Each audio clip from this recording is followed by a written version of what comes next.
Собраниската расправа е се повжештена од ден на ден. Втора недела продолжуваат дискусиите по првата точка од дневниот ред на конститутивната седница Изборна комисија за избор и именување.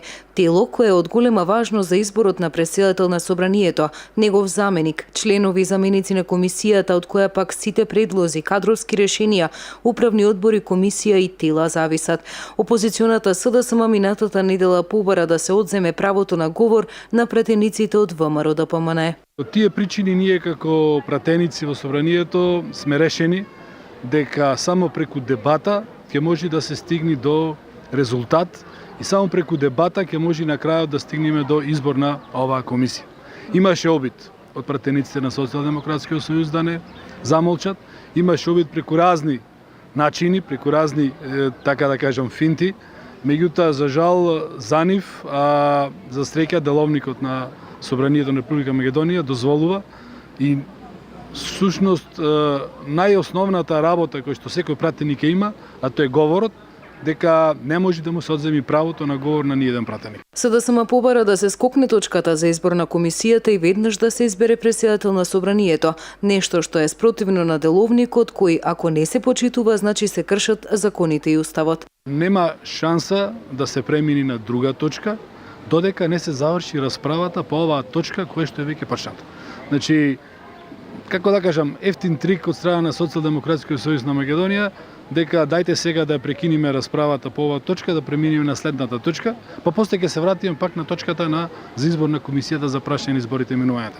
Всушност, во деловникот е многу јасно и гласно запишано дека кога ќе почне расправата по одредена точка, не може ништо друго да се прави додека не заврши расправата по таа точка.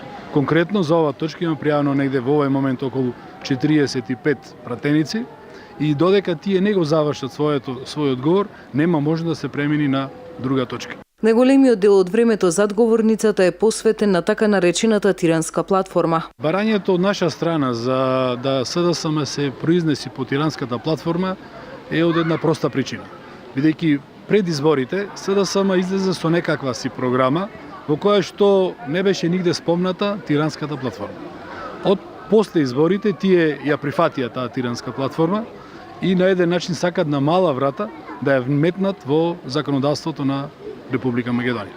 Од тие причини ние бараме јасно и гласно од нив, тука на собраниска говорница, а неколку пати и директно од нивниот лидер Зоран Заев, да се произнеси што прво, дали има прифатено тиранската платформа, второ, што од таа тиранска платформа има прифатено. Бидејќи нормално е да граѓаните на Република Македонија се загрижени, бидејќи во таа тиранска платформа основните работи кои што ако се направат, ќе има промена на уставноста на Република Македонија. Најавите за насилно преземање на власта пред Великден Илиевски вели дека нема да го дозволат. Ќе го искористат секој механизам и право да не се случи тоа, зашто во спротивно Македонија ќе претрпи уставни промени, ќе биде двојазична, грбот, химната и знамето ќе бидат променети, а со тоа Македонија нема да биде тоа што е, мултиетничка држава со унитарен карактер.